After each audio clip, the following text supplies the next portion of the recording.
श्री स्वामी समर्थ. स्वामी कृपेने तुमच्या सर्व इच्छा मनोकामना पूर्ण हो. येत्या 22 फेब्रुवारीला गुरुपुष्यामृत योग आहे. या योगाच्या दिवशी जर आपण काही कामे केली तर ती खूप फलदायी ठरत असतात. तसेच या दिवशी जर आपण काही उपाय केले तर ते उपाय खूप प्रभावी ठरत असतात. त्या उपायांचे फळ हे आपल्याला निश्चितच मिळत असते. त्यामुळे या गुरुपुष्यामृत योगाच्या दिवशी आपल्याला जेवढी सेवा जमेल तेवढी सेवा आपण आवर्जून करायची आहे. तसेच जेवढे उपाय करता येईल तेवढे उपाय देखील तुम्ही या दिवशी आवर्जून करावे. कारण आपण जेवढी उपाय करू व जेवढे सेवा करू तेवढे आपल्याला पुण्यफळ हे मिळणार आहे व घरामध्ये सुख शांती आणि समृद्धी देखील नांदेल. भरपूर वेळा आपण म्हणतो की आपण उपाय तर केले पण आपल्याला त्याचा पाहिजे तसा फरक हा दिसून आला नाही. तर उपाय जेव्हा करत असतो तेव्हा आपण सेवा करणे देखील तितकेच महत्त्वाचे आहे. जेव्हा आपण उपाय आणि सेवा दोन्ही पण करू तेव्हा आपल्याला त्याचे फळ एक ना एक दिवस हे मिळणारच असते. फक्त आपण जेव्हा उपाय करत असतो तेव्हा आपल्या मनामध्ये देखील सकारात्मकता पाहिजे. भरपूर वेळा आपण म्हणतो हा उपाय करून आपल्याला काही फरक पडेल का, नक्की आणि खरंच आपल्या आयुष्यामध्ये बदल होईल का, असे अनेक प्रश्न आपल्या मनामध्ये येत असतात.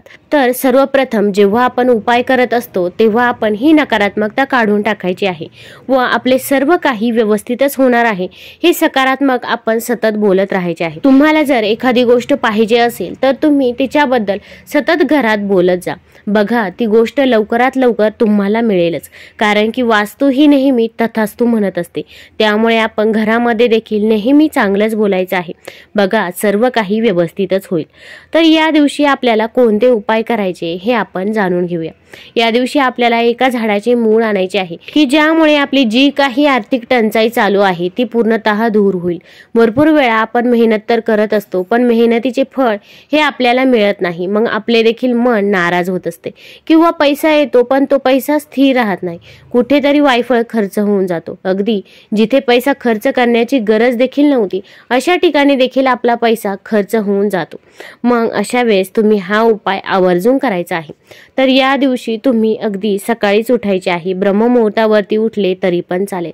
आपण जेव्हा ब्रह्ममुहूर्तावरती एखादी सेवा करत असतो तेव्हा ती सेवा खूप फलदायी ठरत असते. तर आपल्याला ही सेवा कधी करायची आहे?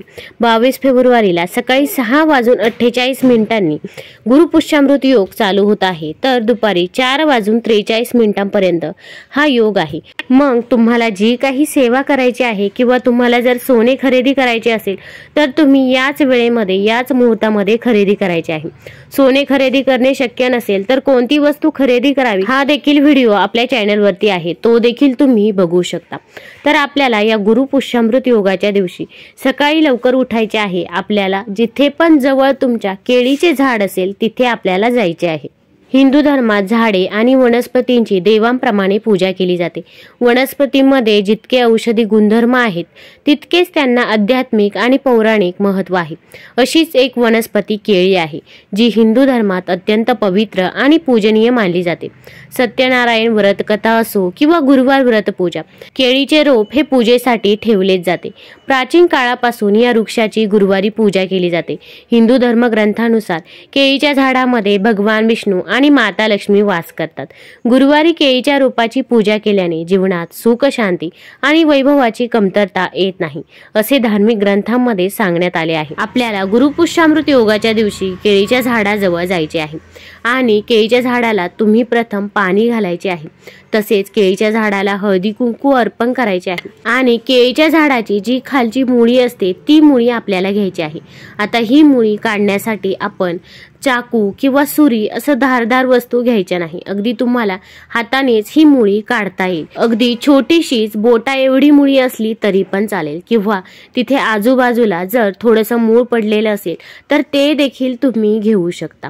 तुम्ही हे केळीचं मूळ बुधवारी देखील आणू शकता आणि जर तुम्हाला बुधवारी आणणे शक्य नाही झाले तर तुम्ही गुरुवारच्या दिवशी देखील हे केळीच्या झाडाचं मूळ आणू शकता. केळीच्या झाडाचं मूळ घरी आणल्यानंतर प्रथम ते स्वच्छ धुवून घ्यायचं आहे.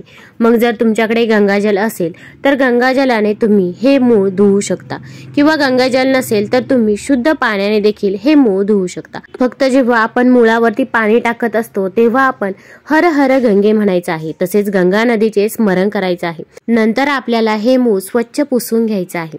आपल्याला देवघरामध्ये अगोदर एक दिवा प्रज्वलित करून ठेवायचा आहे.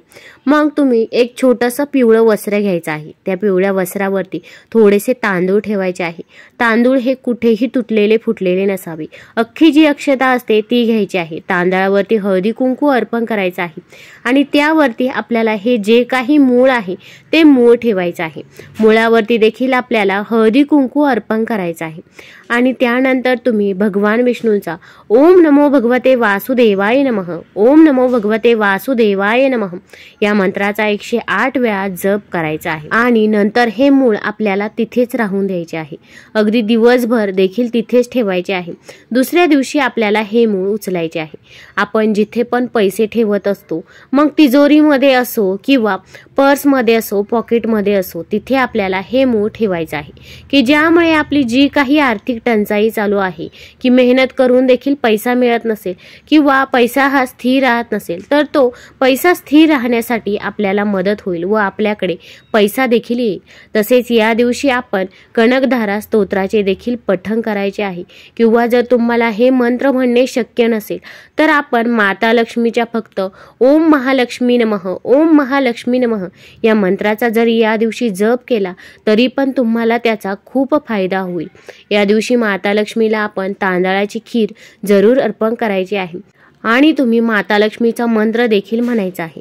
यामुळे माता लक्ष्मीचा आपल्याला आशीर्वाद मिळेल आणि ही जी काही खीर आहे ती आपल्या घरातील सर्व व्यक्तींना ग्रहण करायला द्यायची आहे, ज्यामुळे आपल्यामध्ये असणारी नकारात्मक ऊर्जा आहे ती देखील दूर होईल व आपल्या घरामध्ये सुख शांती आणि समृद्धी देखील नांदेल। विशेषतः घरामध्ये लहान मुले आजारी पडत असतात किंवा दुसरे कोणीही आजारी पडत असो, त्या व्यक्तीला आपल्याला ही खीर आवर्जून खायला द्यायची आहे। यामुळे आपले आरोग्य देखील व्यवस्थित राहील। या दिवशी जर आपल्या दाराजवळ कोणी काही मागण्यासाठी आले तर त्या व्यक्तीला आपण तसेच जाऊ द्यायचे नाही। तुम्ही त्या व्यक्तीला काहीतरी खायला आवर्जून द्यायचे आहे, कारण गुरुपुष्यामृत योग म्हणजे साक्षात माता लक्ष्मीचा हा जन्मदिवस असेही म्हणतात। मग एखादी व्यक्ती आपल्या दाराजवळ चालून आली असेल तर त्या व्यक्तीला तुम्ही काहीतरी खायला आवर्जून द्यायचे आहे। यामुळे माता लक्ष्मीचा आपल्याला आशीर्वाद देखील मिळेल।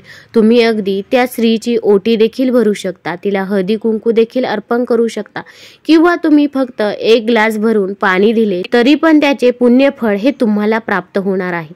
कारण या दिवशी आपण जेवढे दान करू आणि जेवढे पुण्य कमवू त्याची देखील वृद्धी होत असते असे म्हणतात। त्यामुळे या गोष्टींना आपण विसरायचे नाही। व्हिडिओ आवडला असेल तर श्री स्वामी समर्थ किंवा ओम महालक्ष्मी नमः जरूर लिहा। धन्यवाद।